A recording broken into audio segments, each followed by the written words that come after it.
Right. So, um, I want to go back again to cybersecurity because you are the expert in that area.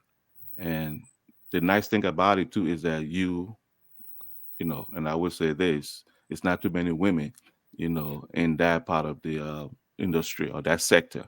Now, some of my audience, most part, are from Africa. Mhm. So it may have a young lady, perhaps, watching this program, and might be thinking about cybersecurity, you know. So what would you say to those who are looking to start up or, trying to find a career in cybersecurity? What advice would you give them? Go for it. I would say go for it. And I would say for me, it's only stereotype that those kind of areas only should be for men. Who says that it should be for men? Right. Yeah. So, and yes, you're right. There are only few women who are working in this environment. It's Mhm. growing. We see that more and more women are entering the force, but still it's not enough. Of course, it's not enough.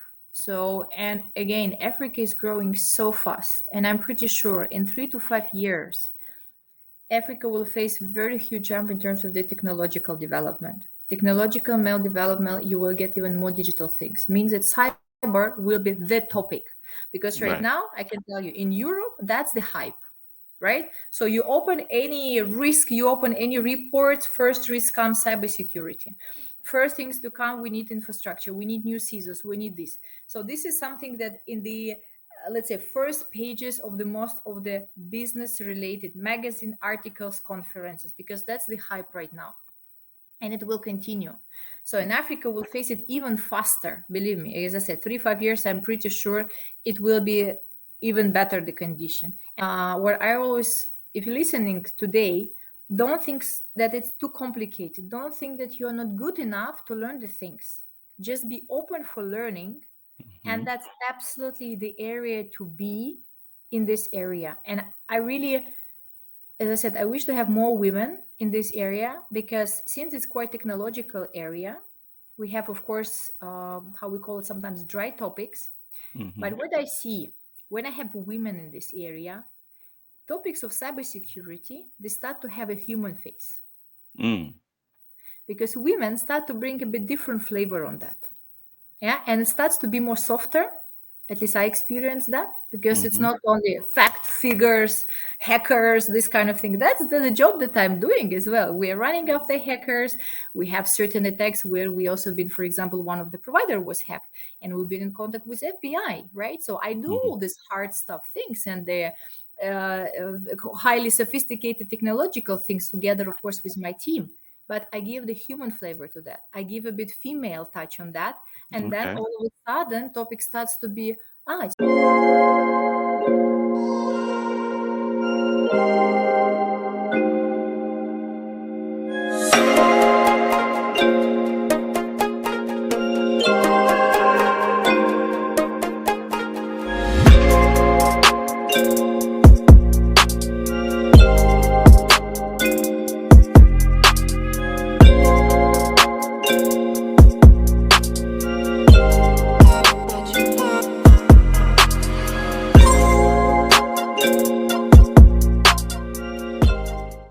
Welcome to UMG Podcast.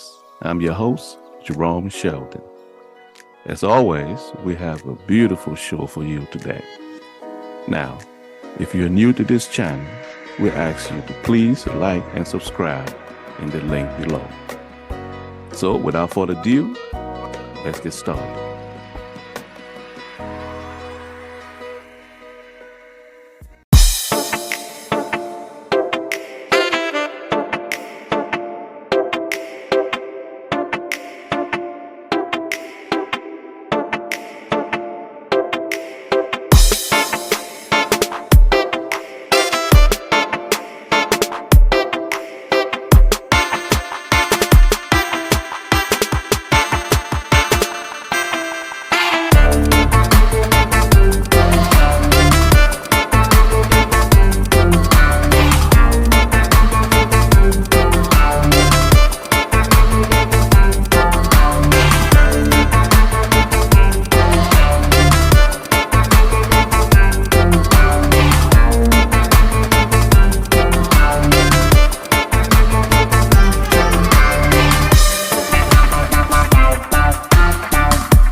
Welcome to the UMG podcast. Today we have a very interesting guest with us on the platform. She's the head of privacy and security at cybersecurity rather at Bosch. She has more than 16 years experience in IT industry and a global operation with focus on B2B and B2C businesses, data protection, cybersecurity, digital transformation, and building ecosystems. She's a leader with solid data and IT governance and business experience in the US, Mexico, China, India, Malaysia, Turkey, UK, Germany, and Russia. She has experience in strategic transformations toward modern technology or digital compliance and IoT organization. She's an expert speaker on cybersecurity, privacy, digital transformation, and women in tech industry. And she's also international partner with WBAF, and that's the World Business Angel Investment Forum for Germany. And she's a very special friend as well. So, without further ado, ladies and gentlemen, please welcome Katerina Serbin.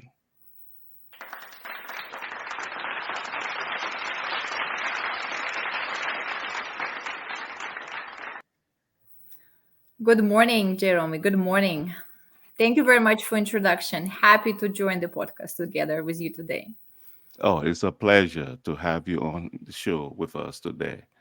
Now, you are in Germany, right? Yeah, correct. I'm located in the south of Germany, the city called Stuttgart. So this is really fantastic city. Usually we call it, there's the headquarter of companies like Porsche, Mercedes. So this is usually what people know. They don't know so much about Germany, the country. But if you Yeah. tell them that's where the Mercedes and the Porsche produce, like, okay, I know it. So that's where I'm come from, or where I Oh, live today. okay. Okay, that's good. You can say that's where you come from. So you've been in that city all your life for the most part? No, no, no. Actually, not because Hmm. originally I'm come from Russia and Okay. Uzbekistan. That's let's say my background. I Hmm. was born in Kyrgyzstan, and I grew up in Russia. So you can see very international. And so only the last 11 years I live in Hmm. Germany because I moved because of my company. So I got the opportunity to move to the headquarter and work, of course, in Europe after being many years in the different countries. So, and Hmm. that's how I end up being in Germany. Oh, okay. So growing up in Russia, how was that like? Do you have a large family or you have few siblings? Yeah, actually, I come from the military family. So I grew up in pretty, you can imagine, the disciplined environment. Because my dad was the colonel. We've Hmm. been traveling a lot, also in different countries because of his military duty. And my father actually is a role model for me, because he is such a trustworthy plan. He always treated people very fair, no matter what, whether it's somebody who's cleaning or somebody high ranking, the prosecutor. For him, people was just the people. And I think that's something that I took really from him, and I'm still holding it with me, and I will do that for the entire life. Hmm. So also, I have a brother. I have a younger brother. He's still living in Russia. Thanks Okay. God next to my parents, because then at least I know that somebody is next to my parents. Right. Oh, that's nice. That's nice. And nice to hear that as well too, given the situation that's going on. Okay. So I'm gonna stay with you a little bit in Russia. Now, did you go to school in Russia?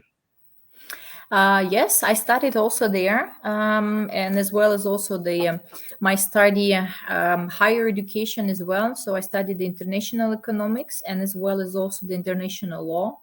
Mm-hmm. also in Russia, but always I had the perspective, to look not on the local market, but also look something where I can expand international. Because as long as I remember myself, I always was dreaming about different countries, different, the nations, because maybe I grew up in this international environment, and Mm-hmm.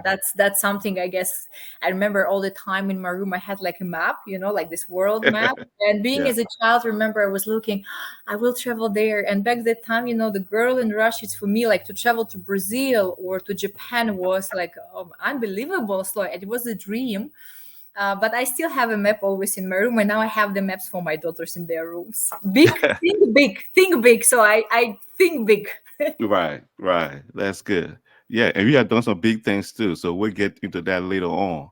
So, how was it like for Katerina in high school? Was very interesting. I was Yeah. very active child, and I'm still very active person. Actually, very positive as well. So I also consider myself as very positive leader as well. Hmm. I'm also embrace that and really trying to put it more within my organization. And I really love reading, learning something.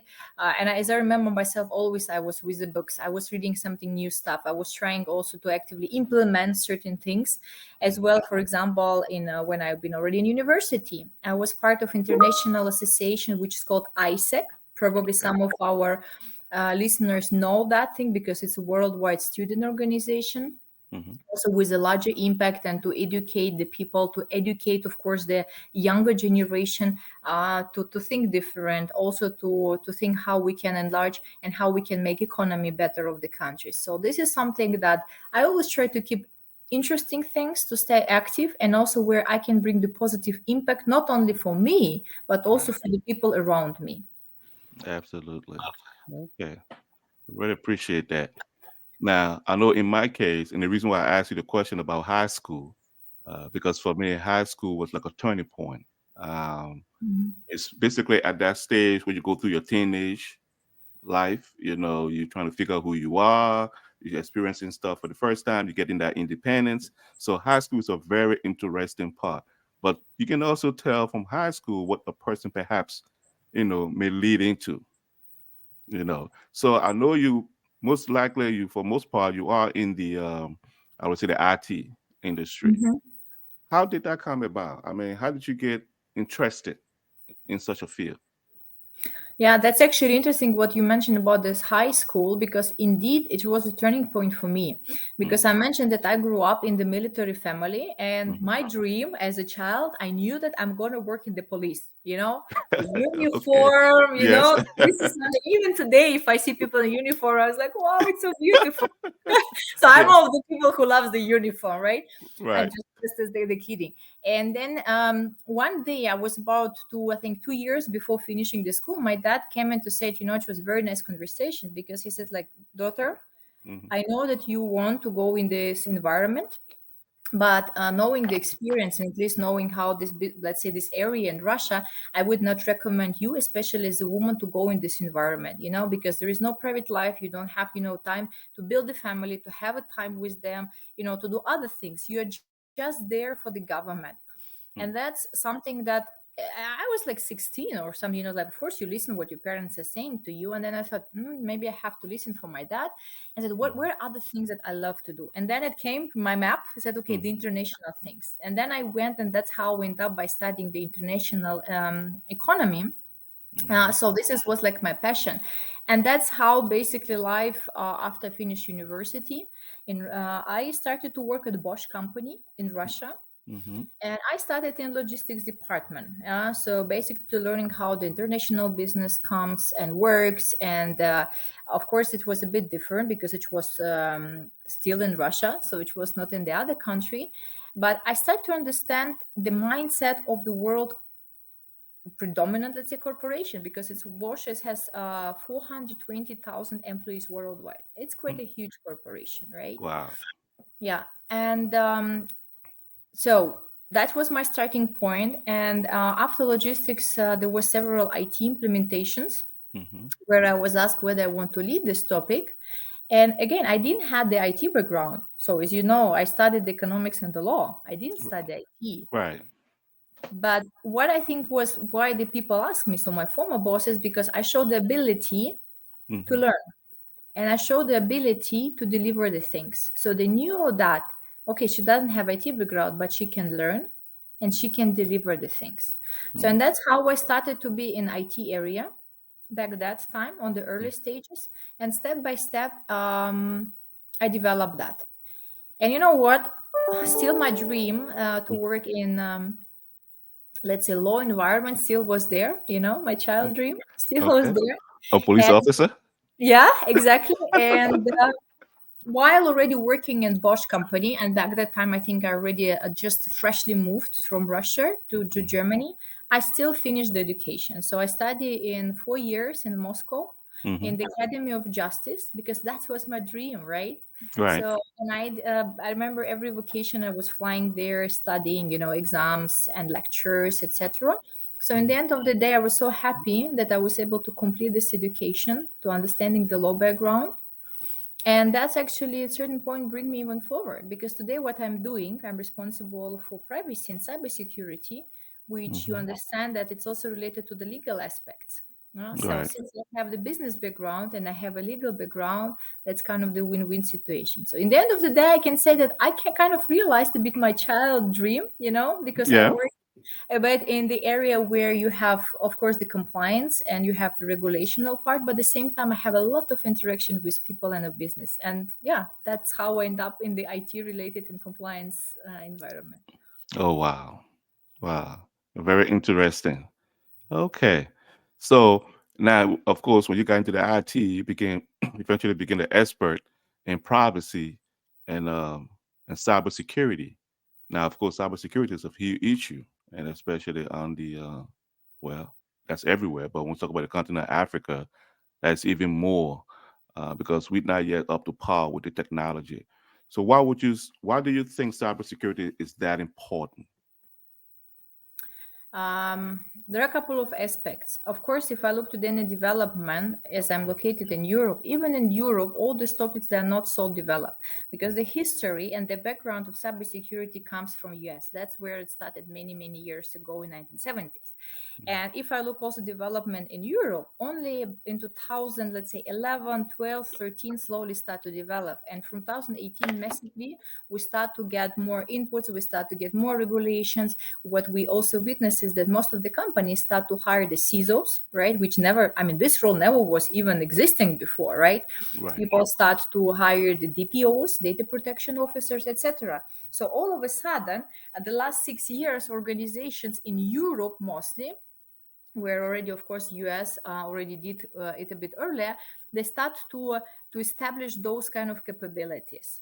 So also, if I look in the Asian region, so there, because I also have a lot of business also in Asia Pacific region, it's going even faster there because basically what the Asia Pacific doing, they're looking in US, they're looking in Europe. It's like, we learn, and they're already two steps ahead, right? Mm. If you go to China, it's everything digital. You go to Singapore, my God, it's everything digital. And those things like cybersecurity, for me, this is a fundamental. This is the fundamental things. If you Hmm. have the digital ambitions, and look, today, without this, you can't do anything, Right. right? So, Absolutely. and that's the fundamental things. And unfortunately, what I can see in Europe and what you mentioned in Africa, because this is the region which is still developing, and the technologies, they don't have such a power. Probably it's coming right now. Yeah, Hmm. Hmm. as we have in, for example, the America or Europe right now. And still, this is not in DNA of our generation. Even look, even you and me, we are not digital natives, right? So Right. I guess you remember the internet, probably, right? These big computers when Yes. when it's brought, every neighbor came, my God, it's computer, right? These kind Yes. of things. And internet, wow, we can connect in the first messengers. So we are not native digitals. So Right. my kids, they are natives because they grew up in two worlds, digital and real. And what Mm-hmm. I see right now also, of course, in our corporation and as well as many the others, look, now the generation which is in the workforce and also in the leadership, they're the millennium. Yeah, those people will go on retirement the next 7 to 10 years max. Mm. So what's happening? The Generation Z, they're entering workforce. Those people, they grew up with this, right? So Mm. Yeah. by default, but they're entering the business force and they don't have the feeling of the risks. They don't know is it secure or not. I mean, I just click it. Come on, it's just fun, it's cool, whatever. So, and that's what we notice that the generation which is entering right now, because they grew up right now to enter the workforce, and which Hmm. will enter even more, they don't have the sensation what is risky, what is not, what can I do, what I cannot do. And that's something that I feel it as my role very important also, first of all, to educate organization and bring it to DNA of the Hmm. organization. And the topics like cybersecurity, it's not nice to have, Mm. it's just must, and it should be in DNA to have these sensations of the risk, because in the end of the day we're preventing the risks, Yeah. not more, not less. So, and that's what I always very vocal about that. For many leaders within my company and outside, think in 10 years, most of us, okay, plus minus, we won't be in the workforce anymore.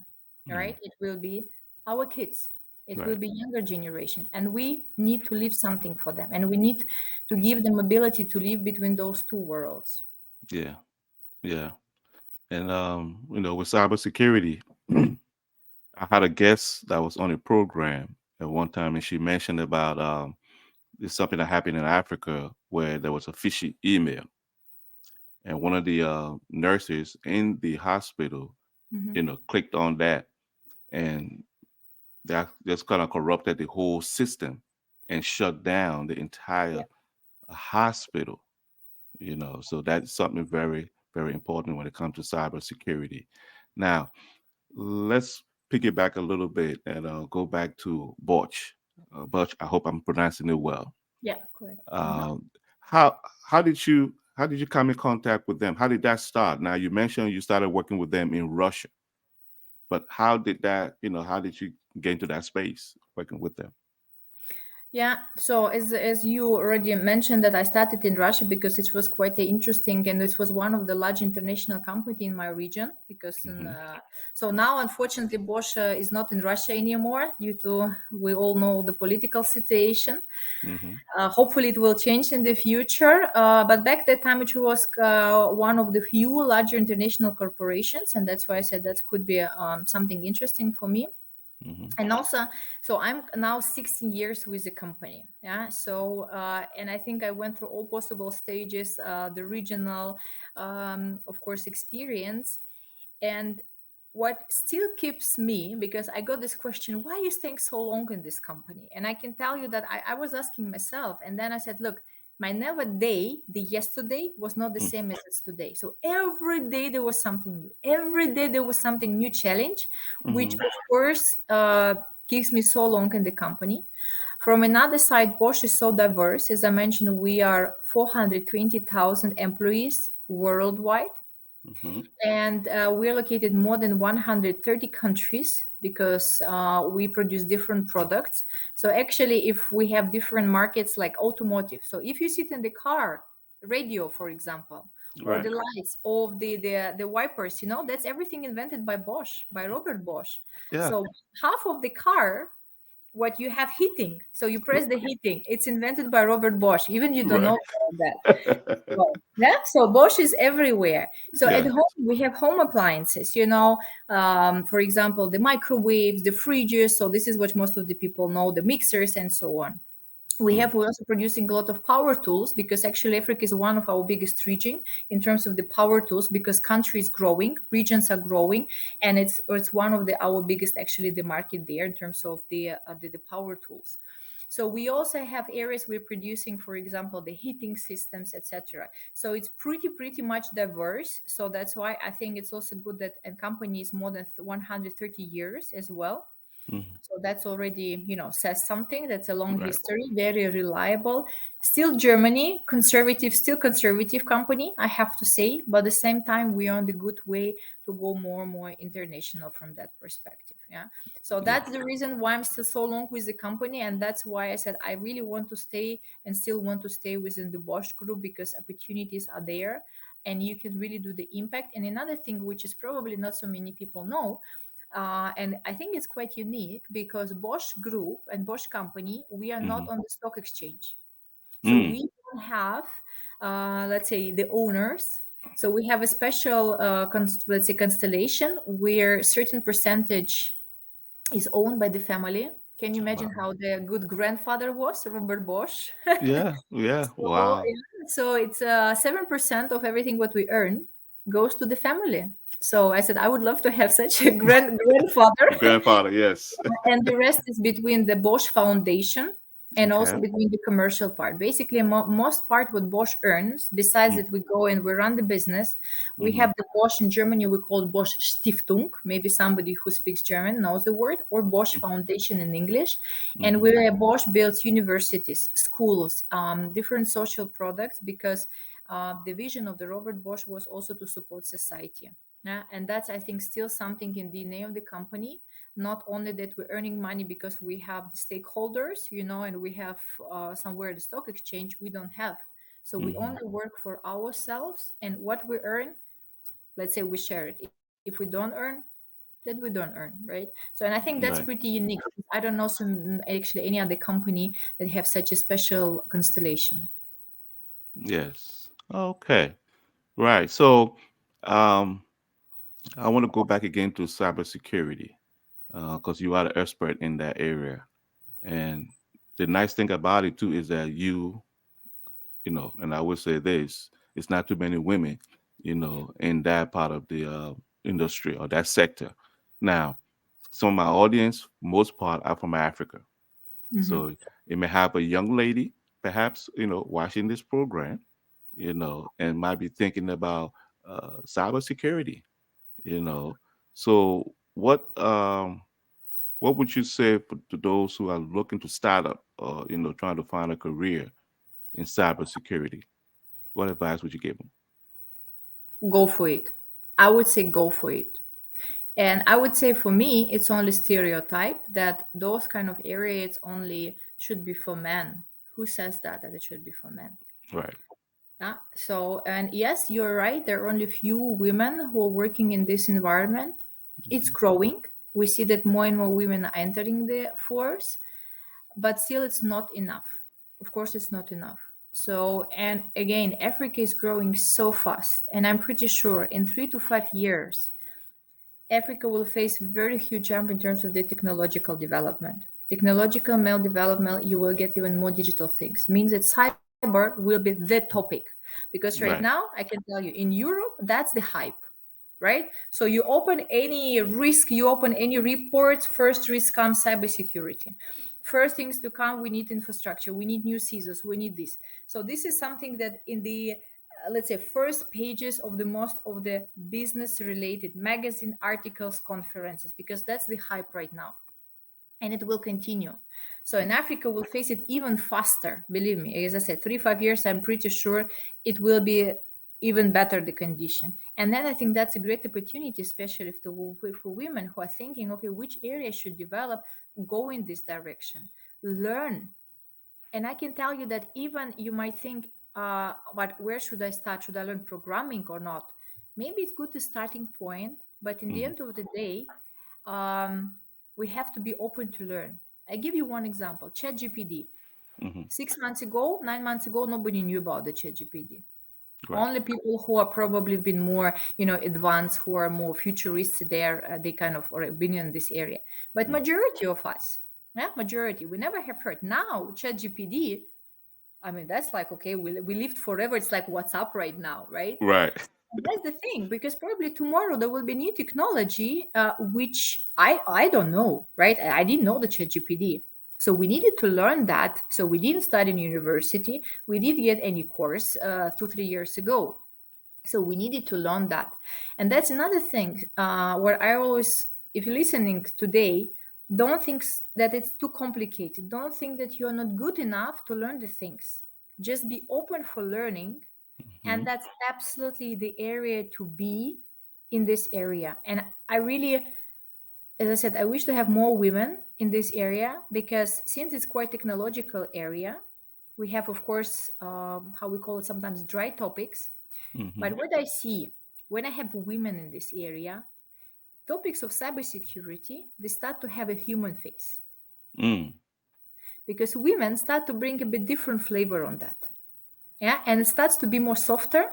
At least I experienced that, because it's Mm-hmm. not only fact figures, hackers, this kind of thing. That's the job that I'm doing as well. We are running after hackers. We have certain attacks where we also been, for example, one of the provider was hacked, and we've been in contact with FBI, right? So I do Mm-hmm. all these hard stuff things, and the highly sophisticated technological things together, of course, with my team. But I give the human flavor to that. I give a bit female touch on that, and then Okay. all of a sudden topic starts to be, it's not so scary, actually, it's nice to have it. So, and that's why I think it would be really, really nice to have more this female touch for this kind of topics in the future. Absolutely. Oh, okay. Yeah.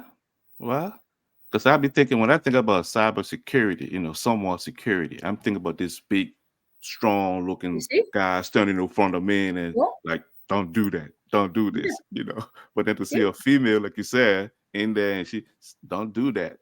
So, Yeah, yeah. and that's actually the also, let's say, another side, because that's exactly, you see, so cybersecurity immediately, body card, whatever, Yeah. black glasses, this from the movies, right? From the Right. movies. Yeah.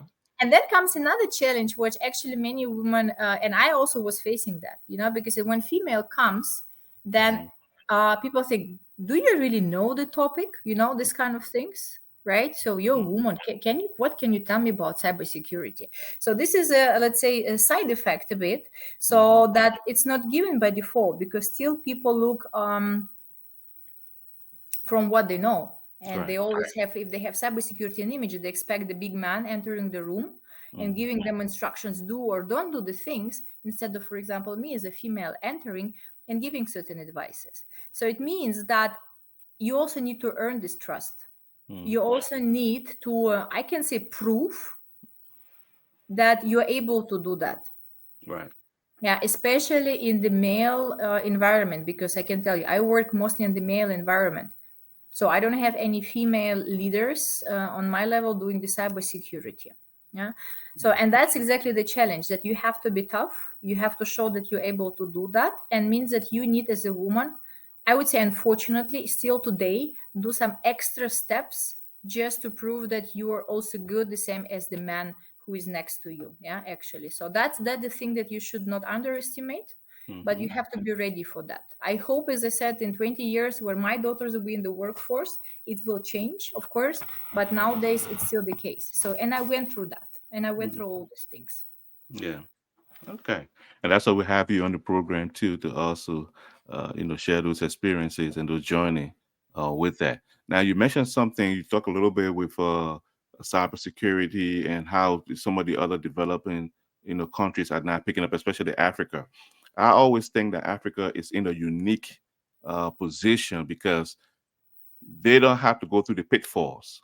The other Exactly. countries, have started some errors, and so Africa is just okay, just adapt the one that is working. You don't have to change, reinvent the wheel, so to speak. But it still is a challenge to Africa when it comes to technology. What's your thought on that? Yeah, that's exactly what I mentioned previously. You guys in quite a unique probably position, because you can already take those low hanging fruits, right? Hmm. Because you're just looking similar like Asia is doing right now. They're looking in US, they're looking in Europe, and they're just doing it smarter, for example. And Africa has even more advantage, because you can do it even smarter. So I am confident that technological development will be even faster. But from another hand side, I think what probably the challenge what Africa will face is the knowledge, because Mm. you need to bring the people, the experts, to educate society. And I guess this is also one of the target of your podcast as well, to give certain knowledge, right? Right. To bring in from people from different parts of the world, and also put some thought, and to give some food for thinking to the community. Absolutely. And I think that will be the biggest challenge: find the people who knows the topic, who is willing to educate society, and most important, again, I think, to educate the kids, the future generation of the things, because they all get this, but they don't know what to do with this, yeah, in the end of the day. Hmm. And And I guess on that moment, we really need to reach out more international community, not only people who in Africa already, but who is willing to go there to spend time to educate. I'm not saying just to move there completely, but to say, okay, if we have certain activities right there Hmm. with the government, with a non-private sector or private sector as well, to reach out to those experts who wants to make the impact and to support society to grow, to develop those expertises there in the market for the local people. For sure there will be somebody who are super knowledgeable and who will get all this knowledge, and then already it will be like a domino effect, then they will start to spread across the whole regions in Africa. Yeah. Yeah. So that's, I think, for me, at least what I see would be the challenge now, to boost those knowledge and to bring Mhm. the right people to make it viral in the whole country. Yes, absolutely. And staying on that note, you know, technology is something that's always evolving. People being creative. And I mean, with mine, sometimes I make my trips, or back to Liberia, and you see some of the creativity that people are that are doing. But it has to, of course, it comes from the exposure. If you're exposed to something, you become more creative. And I'm thinking that's one of the point that I think the industrial world are probably missing. Because sometimes you want to take in there what you think is working for you, as opposed to get there, give those the opportunity, the tools there to create something that will work for them, because they're more inclined to, the challenges and things like that are going on, in their environment, in their neighborhood. They may come up with a solution, Yeah. So, and that's why I always think with the internet. The Hmm. internet, if it's accessible there, it would create a lot of opportunity for some of the young ones that coming up, because they do have some mindset in that. Okay, so Germany. Okay, Germany. go ahead. If I just want to, because that's, I think, very, very important.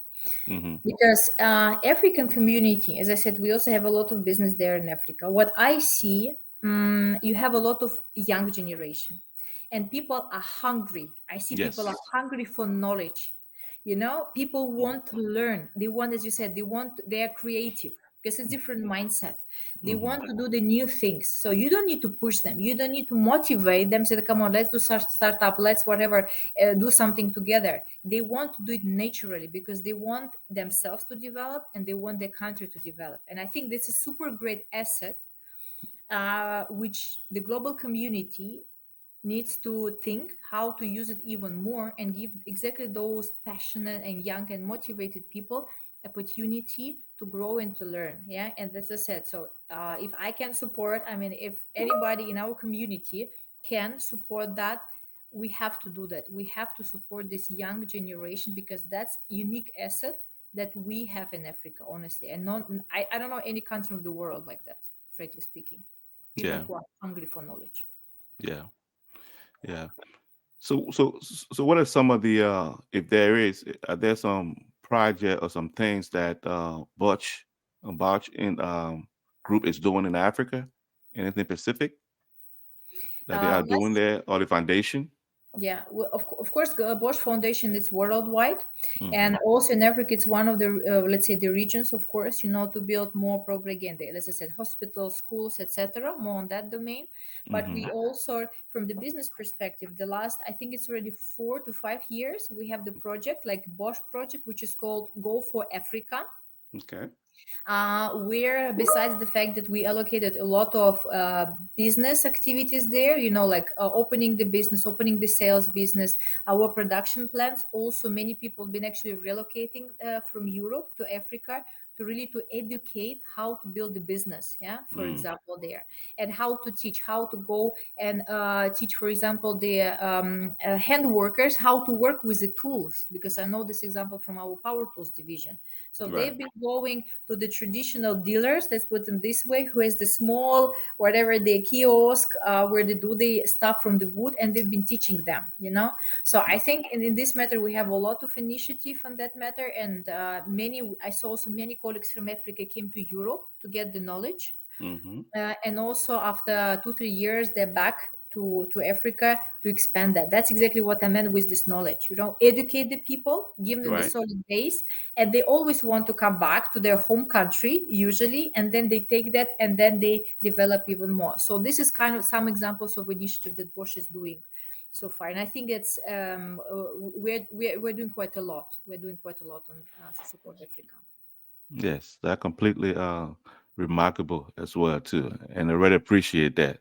Um, because in Liberia, it's something similar to what I'm, taking on right now, doing is trying to help these young entrepreneurs, um, just to build that credibility, to brand themselves, that professionalism, of course, having access to uh, internet services, electricity and those things like that. So those are my niche, and that's what I'm pretty much doing on that. And of course, using the platform too, to educate them on how to get resources and things. So now let's go back a little bit to, as I was mentioned earlier, Germany. Now you left Russia and you went to Germany.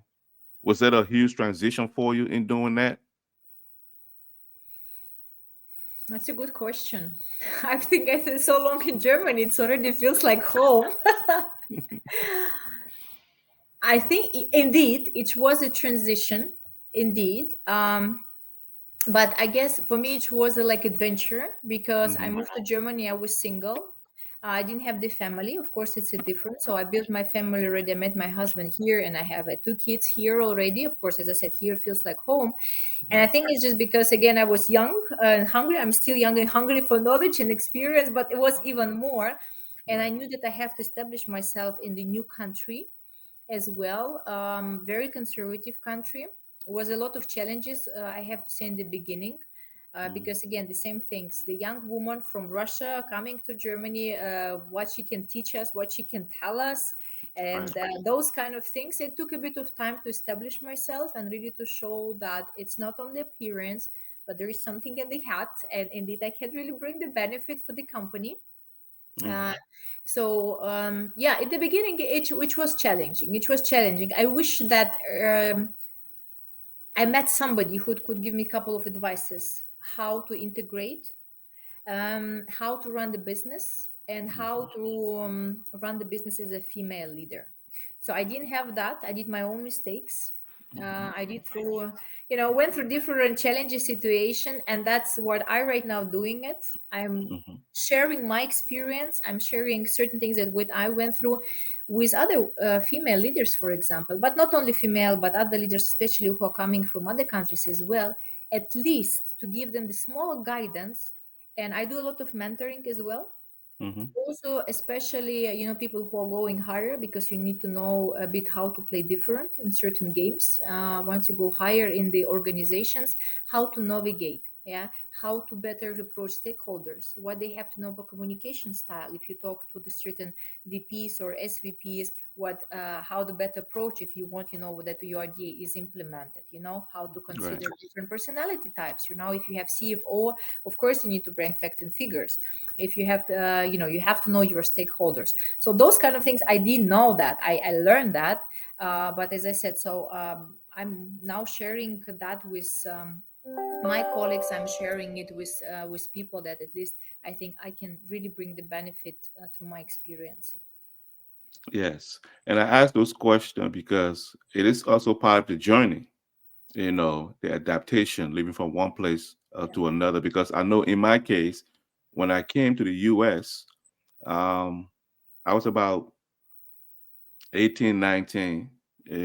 I spent a semester at University of Liberia. And then when I came to the States, but even going out to socialize, whether it's on the basketball court, I wouldn't say much. And because I felt like when people pick up the accent, then they're gonna start asking me all these questions. You from Africa? Do you do this in Africa? And I just felt it was so degrading. Now, what I regret at that particular time is that I began to kind of distance myself, you know. And so I felt like that's something when you're trying to do that, you're actually, in a sense, trying to relinquish your identity, as a Hmm. person. Yeah. And that most people face that, especially people from Africa, coming to the US or maybe going to Europe and places like that. You feel like you have to, I mean, you got to fit in. But in the process of fitting in, you can lose some of Yeah. that, you know. And of course, I look back at it now and I regret. And sometimes I tell my children, my kids, be proud of who you are. Where you from, the demographic. You know, so I always ask those questions to for individuals who have left maybe a country, went to another country. How were they able to kind of fit in that direction? That's actually, it's what you're telling is like really touching my heart right now, because that what you said, stay with your identity. Because when I moved to Germany, I felt the same, because it's totally different culture. Don't need to show emotions. You have to be super rational, super risk oriented. Like everything rule oriented. And it was like, even though I consider myself a very structured, disciplined person, it was just too much for me. Yeah, because I'm the different personality. I have different also cultural background, and a certain of time, exactly what you said, I realized that I don't want to fit in it. You know, Hmm. um, I want to stay as I am today, Yeah, how I grew up, and what is my values. yeah, Because I have seen many leaders, when they are reaching certain positions, they're all of a sudden start to feel like they're the gods. Like whatever, we are the one who are ruling the world. Let's put it very straightforward. right. And then you have those masks. There you have these masks that, yeah, okay, I don't talk to people, I don't feel consider them important, and those kind of things. But that's what I mentioned in the beginning. So for me, this human part is very important, and I don't want to compromise anything Mm. like that. I can go Yeah, and I drink the coffee with the person who is bringing the post. He's bringing important things for you. yeah. And then, I mean, just right now, before you call, I had a meeting with the president of one of my divisions. I'm actually sitting right now in the board of management meeting room. Yeah, Right. because and of course, it's totally different conversation. And I guess that's important, to stay as you are. And I remember when I came to Germany, a bit maybe the fun fact, maybe typically in Russian back at that time, I had like a long hair, high heels, makeup, Okay. that lipstick, and it Yeah. was with her, imagine Uh, me, young girl, right. Uh-huh. entering the office. The Germans, let's say 50 plus conservative Germans, look at me. She will Hmm. teach us. She? She? Right. That's the constellation. Yeah. I changed my style, I have to say, right? So I changed a bit the style. I still wear high heels. But some colleagues in the beginning, I remember I was sitting colleague next in front of me. Can you imagine the 6 months he didn't say hi to me? Every day Wow. I was coming to the office, but he didn't say hi to me.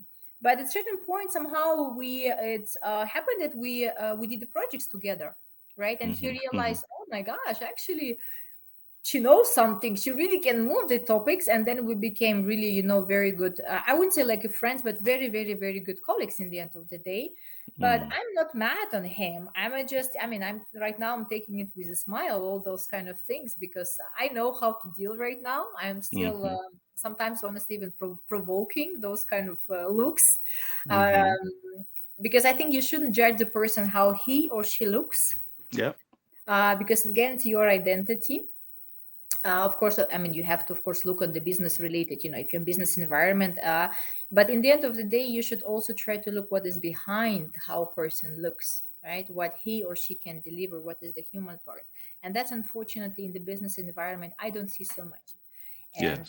I think that's important. Stay as you are and stay human, because in the end of the day, we work with people, and we work for whom? For people, not for Right. technology. We work Right. for and with people. Right. Absolutely. And well said too. Okay. Well, Katerina, we're going to come now to the part what I call the most favorite part of the show, and that's what we call the 5 for 5. Mm-hmm. So it's when we ask you 5 nice questions, and then see how rapidly or quickly you can respond to the question. But again, with no pressure at all. Okay, that's the All first right. time I'm doing that. Okay. So are you ready for it? Oof, 3, 2, 1. Yes, I'm ready. Okay. So here's the countdown.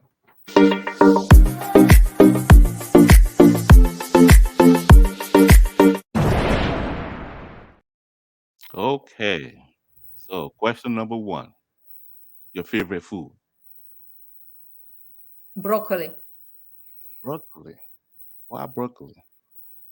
I know it tastes fantastic. I love that. So, just the taste. Yes. Is it nutritious? Yes, as well. I'm very passionate about healthy eating, and yeah, actually, broccoli. I really love that. Okay. All right. Sounds good. So, the next question is the best advice that were given to you.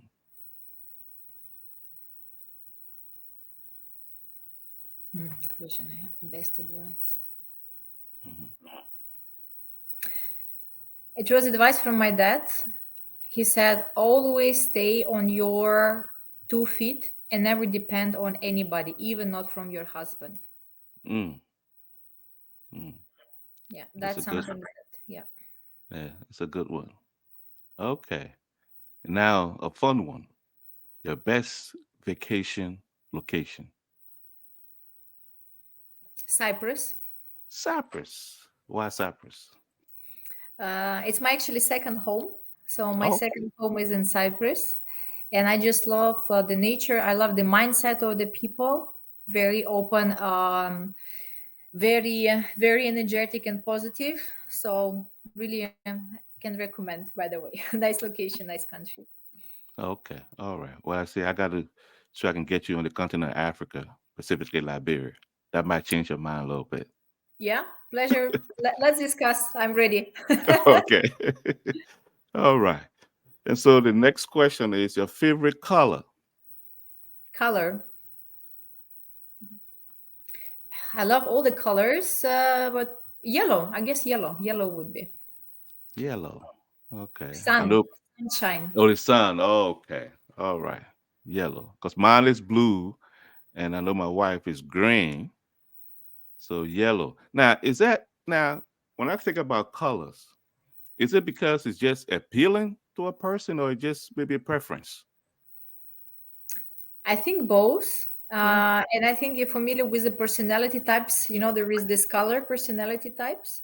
Actually, Mm, yellow is one of my dominant. So usually yellow, it's people strategic, as well as also very open, very creative. mm-hmm. This is also part of me. So I can really relate to yellow in terms of the color and in terms of sometimes the meaning of the color. And also it's sunshine, you know, when the sun, so for sure I have to go to Africa. When Yeah. sun is Yeah. there, your mood is totally different, right? So totally Absolutely. different. So yellow, I go for yellow. Okay. All right. Sounds good. All right. And last but not least, of course, you kind of touch up on it a little bit, but what last advice do you have for our audience about cyber security?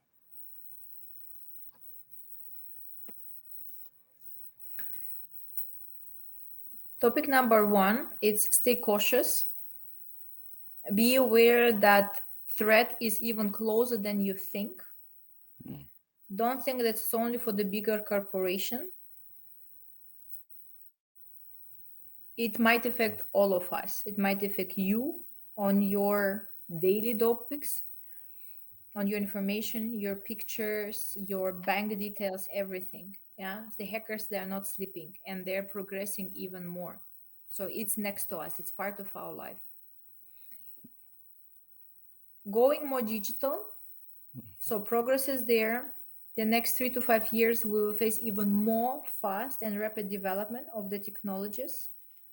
And cybersecurity, the privacy topics, digital AI, it's the place to be, it's the topics to be. So we have to be there. mhm. And we need you, people in Africa, even be more there because technology will come much faster there. And you guys, the future. Mm. It's closer than you think. Wow. Wow. Absolutely. Thank you. Thank you so much, Katerina, for being on the program with us this well for us it's early in the morning. So for you it might be midday now, Yeah, almost correct. by 12 noon. Yeah, but it was a pleasure to have you on. Hopefully we'll be able to get you back again. We do have some segment in our program where the audience get to ask questions, and I know a lot of people want to ask questions about cybersecurity. thank you so much for the work that you do when it comes to cybersecurity, and also being a trailblazer too for women in that area, especially in the IT segment. So again, thank you so much for being on the Thank, program. thank you very much also from my side. It's really the pleasure and honor to be in your podcast, to be invited, also transmit the message, also to the audience. So feel free to connect with me. Feel free also if I can support by any initiatives as well in your region. This why Jerome I give you the same message. Or also some of you who hears this one, just simply sometimes, have a call, or making some speech, which I know sometimes one word or one sentence can make the difference for the people. So I'm open to support society. I'm open to support the Africa. So I said I'm open even to come down to certain initiatives, because I believe as a global community we need to support Africa in this digital journey, and cybersecurity, of course, the part of it. I'm in there. Yes, absolutely. Thank you. Thank you so much. Okay. So, for our audience, thank you for joining us on this episode of the podcast. We hope that you were able to perhaps take some points from the conversation and, of course, be able to add on to your journey as well. And so, as always, we say jump, but don't jump too high because you have class. We'll see you in the next episode.